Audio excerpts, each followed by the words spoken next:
Bapak Ibu, malam hari ini saya memberikan tema sharing saya.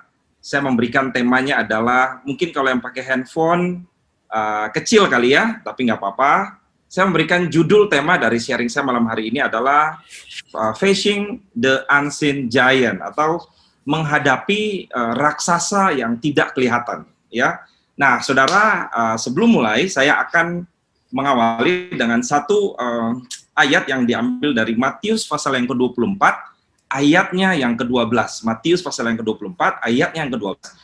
Firman Tuhan berkata demikian, dan karena makin bertambahnya kedurhakaan, dikatakan maka kasih kebanyakan orang akan menjadi dingin. Bapak Ibu, hari-hari ini kita semua tahu bahwa kita masih berada di masa pandemi. Kita juga sudah tahu bahwa hari-hari ini Indonesia itu sedang mengalami yang namanya krisis ekonomi secara teknikal, ya. Dan hari-hari ini semua orang tahu bahwa kondisinya belum membaik, saudara, ya. Nah, saudara, biasanya dalam keadaan sulit, manusia cenderung untuk mementingkan diri sendiri. Biasa dalam keadaan terjepit, manusia cenderung untuk menyelamatkan diri sendiri. Itu hal yang alamiah, saudara. Namun malam hari ini, kalau saya rindu kita mau belajar satu kebenaran firman Tuhan, di mana ketika saya dalam beberapa waktu yang lalu, kami sekeluarga mengambil waktu berdoa puasa 40 hari, saudara, puji Tuhan.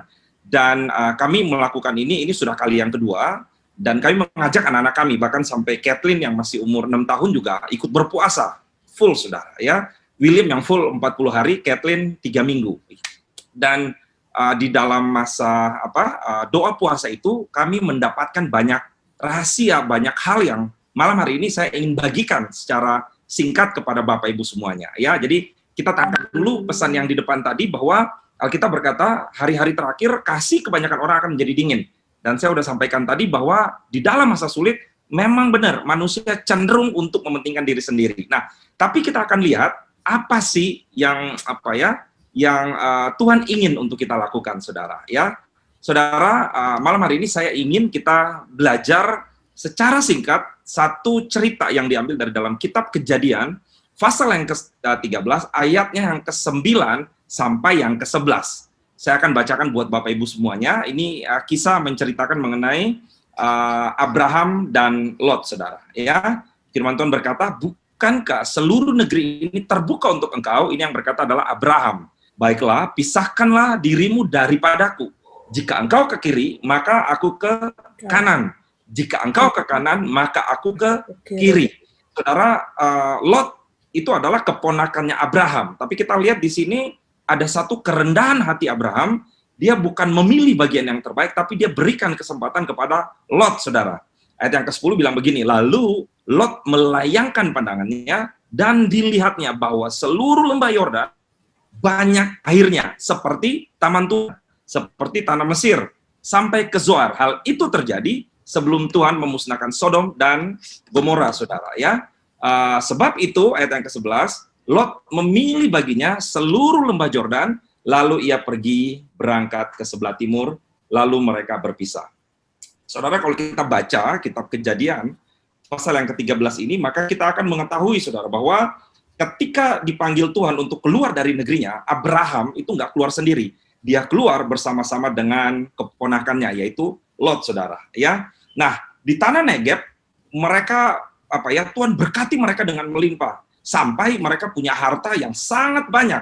Saudara pasti ingat kejadian itu. Nah, untuk menghindari pertikaian, kita sampai ke ayat ini, di mana Abraham bilang kepada Lot, keponakannya, supaya gembala-gembala kita nggak bertikai, kamu boleh pilih mana aja, kamu ke kiri, saya ke kanan, kamu ke kanan, saya ke kiri. Nah, saudara, coba saudara perhatikan, ya. Lot memilih lembah Yordan, ya, dan mereka berkemah di Sodom. Padahal saat itu, saudara, semua orang tahu, bahkan Lot pun tahu, bahwa orang Sodom itu sangat terkenal dengan kejahatannya, sangat terkenal, saudara. Nah, tapi saudara lihat, kenapa dia tetap memilih Lot, dia tetap memilih lembah Yordan, saudara? Karena dia tahu di situ adalah tanah yang subur. Dia tahu dia punya ternak banyak sekali, sehingga dia lebih memilih, lebih baik dia punya ternak makan kenyang, dia bisa, hartanya bisa berlipat-lipat kali ganda, tapi tinggal di tengah-tengah kawanan orang-orang yang hidup di dalam dosa, saudara. Ya, nah, kalau saudara ingat kejadian, satu ketika terjadi perang, ya, Lot dan keluarganya itu sempat ditawan, saudara. Ya, kemudian Alkitab mencatat Abraham itu membebaskan Lot. Nah, saudara, dari kisah yang kita baca, ya, Alkitab menceritakan bahwa ketika Abraham menyelamatkan Lot, Lot memilih untuk kembali lagi kemana, saudara? Ke Sodom. Lot memilih untuk kembali lagi ke tempat di mana dia pernah pilih dulu, saudara. Nah, saudara, satu yang saya ingin sampaikan buat Bapak Ibu malam hari ini, coba kita tangkap pesan ini sungguh-sungguh. Lot tahu tempat itu adalah tempat di mana banyak sekali dosa dan kejahatan. Dan dia tahu kalau dia bawa keluarganya ke tengah-tengah tempat itu akan bisa sangat berbahaya sekali. Saudara masih ingat ada satu kejadian di mana malam-malam rumahnya Lot didatangi oleh dua tamu. Begitu dua tamu itu masuk di dalam rumahnya, Alkitab mencatat orang-orang yang durhaka, mereka datang menggedor-gedor dan mereka meminta daripada dua orang itu. Saudara tahu apa yang terjadi? Alkitab berkata, Lot bilang kepada orang-orang itu, udah, ini ambil aja anak saya. Saudara, saya nggak tahu ya, tapi satu yang saya lihat, ketika keadaan sulit, ketika orang dalam keadaan terjepit, ketika orang dalam keadaan susah, biasanya egois itu mulai muncul, saudara. Orang akan rela untuk mengorbankan orang lain, even keluarganya dia, hanya demi sesuatu yang mereka capai, saudara. Ya, saudara tolong tangkap itu baik-baik. Nah, saudara, beberapa waktu lalu saya sempat bertemu dengan beberapa pengusaha, bisnismen. Kami sempat ngobrol, kami bercerita mengenai kira-kira apa sih yang terjadi tahun 2021. Saudara, dari kita ngobrol-ngobrol, ada seorang juga yang dari perbankan, dia bilang bahwa tahun 2021 itu ternyata tidak lebih mudah dari tahun 2020, saudara. Saya akan kasih beberapa artikel buat saudara lihat, ya. Saudara, ini tanggal 1 Desember kemarin, sebuah portal berita menuliskan bahwa Erick Thohir memproyeksikan perusahaan-perusahaan BUMN dan perusahaan-perusahaan yang ada di Indonesia itu akan mengalami kelesuan. Bahkan mereka akan minus bisa lebih dari 30%. Nah, portal berita yang kedua, kalau saudara baca di sini, dikatakan jutaan buruh terancam terkena PHK di tahun berapa, saudara? 2021, perhatikan, jika COVID-19 tidak berakhir, saudara. Ya, nah, kemudian badan lembaga internasional yang namanya IMF, kemudian lembaga-lembaga dunia yang bergerak di bidang perbankan dan jasa keuangan, mereka memprediksikan tahun 2021, saudara tahu apa yang terjadi? Jauh lebih sulit.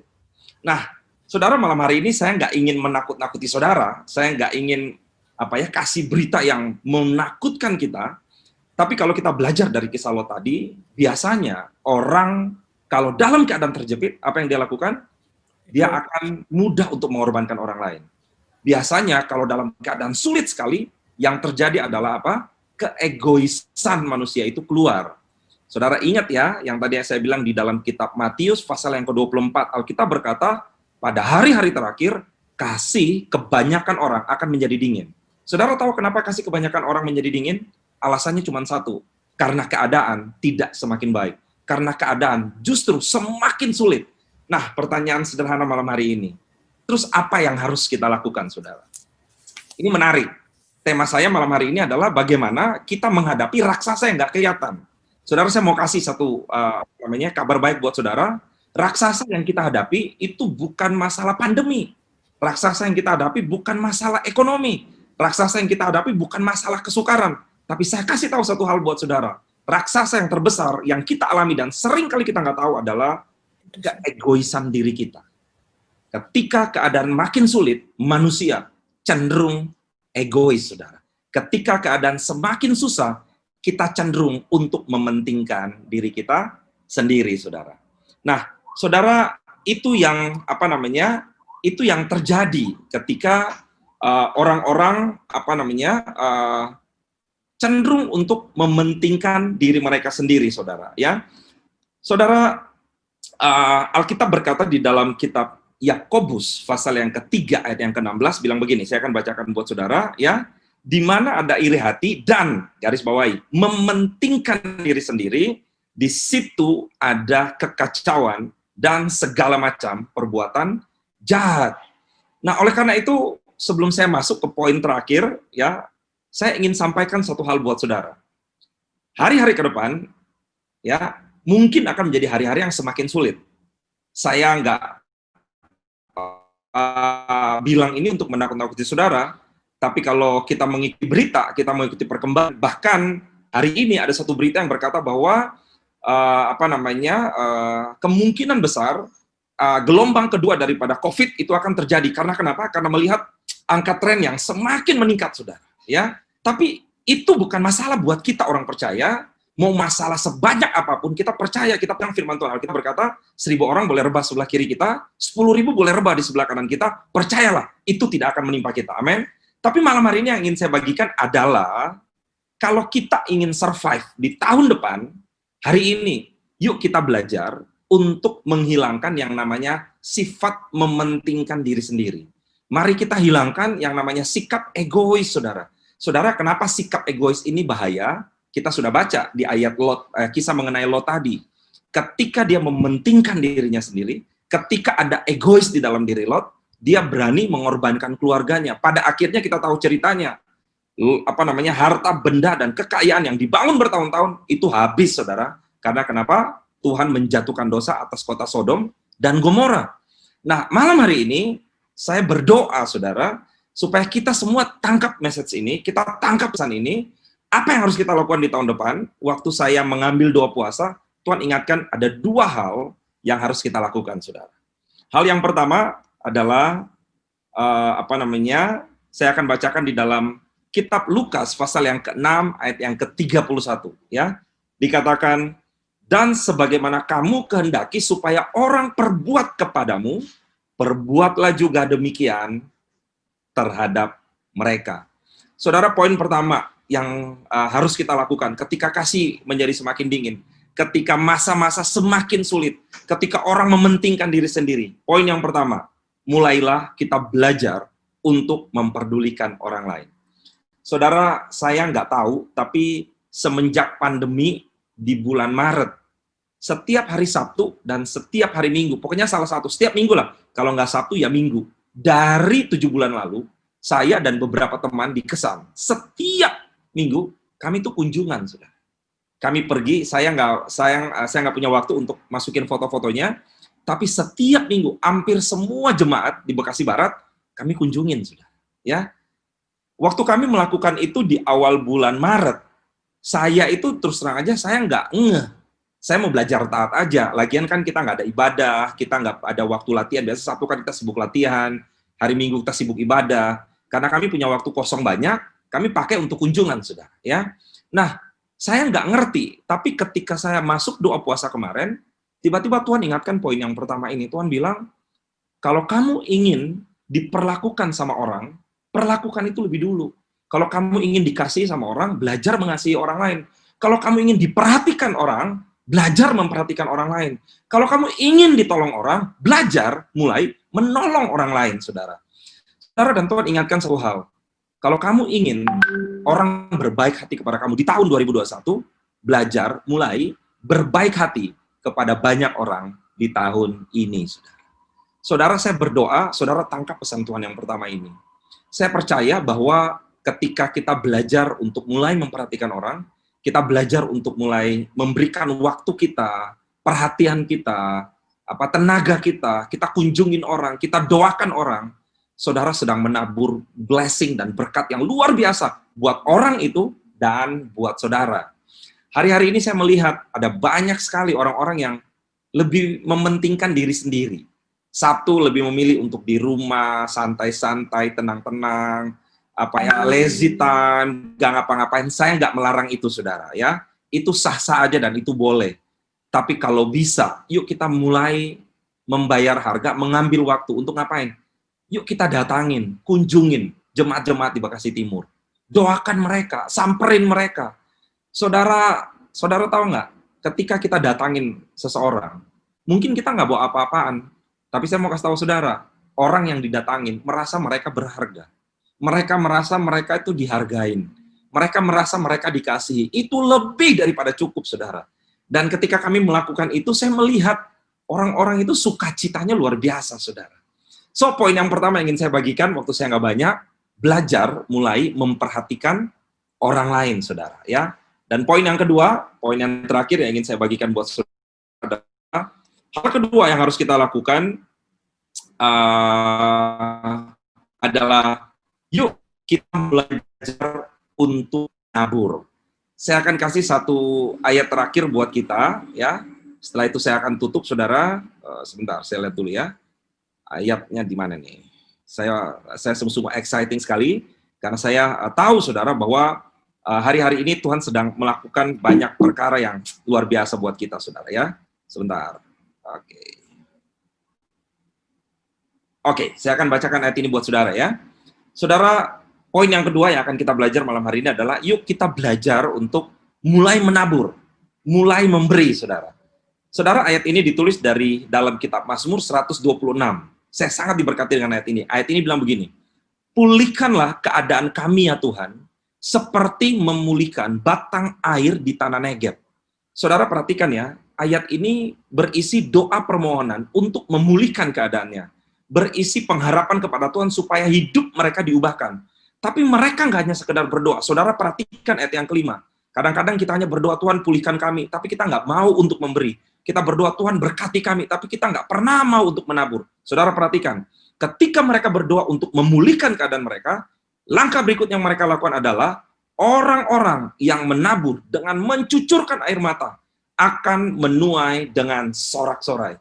Orang yang berjalan maju dengan menangis sambil menabur benih, Alkitab bilang apa? Pasti pulang dengan sorak-sorai sambil membawa berkas-berkasnya. Saudara, waktu saya baca ayat ini, saya percaya banget bahwa di masa sulit bukan alasan untuk kita berhenti berbuat baik. Masa sukar bukan alasan untuk kita tidak menolong banyak orang. Tapi justru di masa sukar ini, yuk kita belajar untuk menabur, belajar untuk memberkati, belajar untuk datangin orang, belajar untuk menyatakan bahwa mereka berharga. Kita belajar mematikan keinginan kita, belajar mematikan keegoisan kita. Karena kenapa? Waktu saya belajar ayat ini, saya tahu satu hal. Ketika kita belajar mematikan egoisme kita, kita belajar mematikan kepentingan diri kita sendiri, Alkitab berkata, aku akan mencurahkan berkatku ke atas kehidupanmu. Saudara, malam hari ini saya simpulkan, saudara, ya, bahwa masa-masa ini akan menjadi mungkin masa-masa yang semakin sulit. Kita nggak ada yang tahu, ya. Kita berdoa tahun depan semakin baik, tapi kalaupun keadaannya semakin sulit, bukan berarti Tuhan kita nggak menjawab doa kita, saudara.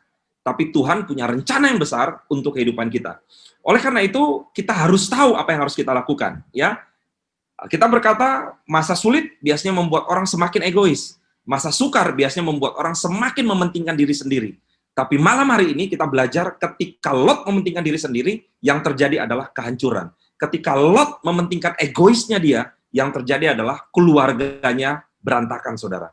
Hari ini kita mau belajar bagaimana kita nggak menjadi orang yang egois. Kita mau belajar bagaimana kita mau menjadi orang yang mementingkan orang lain. Ada dua hal yang harus kita lakukan. Yang pertama, kita mulai belajar memperhatikan, kunjungin orang, teleponin orang, SMS, sekedar tanyain apa kabar. Saudara boleh sekali-sekali kirimkan sesuatu buat mereka, atau apapun yang bisa kita lakukan, hanya sekedar menunjukkan bahwa kita mengasihi mereka. Hal yang kedua, malam hari ini yang ingin saya sampaikan adalah, mari Bapak Ibu, masa sulit bukan alasan untuk kita tidak berbuat apa-apa, tapi justru ini masanya untuk kita mulai menabur, untuk kita mulai memberi.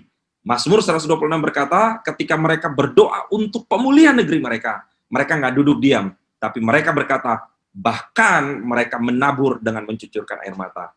Tuhan memberikan jawabannya apa? Orang yang mencucurkan air mata sambil menabur benih akan pulang sambil membawa berkas dengan sorak-sorai. Saya berdoa tahun 2021 kita akan menjadi orang-orang yang lebih daripada pemenang. Kita akan menjadi orang-orang yang membawa pulang berkas-berkas kita sambil sorak-sorai.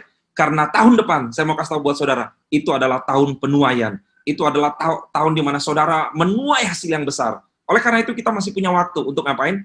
Untuk menabur kebaikan. untuk melakukan apa yang menjadi kehendak Tuhan, menabur perhatian, menabur berkat, tolongin banyak orang, datangin mereka. Saudara akan lihat, Tuhan akan menolong dan memberkati saudara. Mari kita tundukkan kepala, kita berdoa. Tuhan, aku berdoa malam hari ini, biar lewat firman Tuhan yang singkat ini, Tuhan boleh berbicara kepada kami, sehingga kami boleh mengerti bahwa malam hari ini, kami nggak mau jadi orang yang egois, kami nggak mau menjadi orang yang mementingkan diri kami sendiri, kami mau menjadi orang yang keluar dari zona nyamannya kami, belajar memberkati, belajar menolong, belajar menabur, belajar menjadi jawaban buat banyak orang. Aku berdoa, Tuhan tolong kami, biar nama Tuhan dipermuliakan lewat hidup kami. Terima kasih Bapak, di dalam nama Tuhan Yesus, kami berdoa dan mengucap syukur. Haleluya. Amin.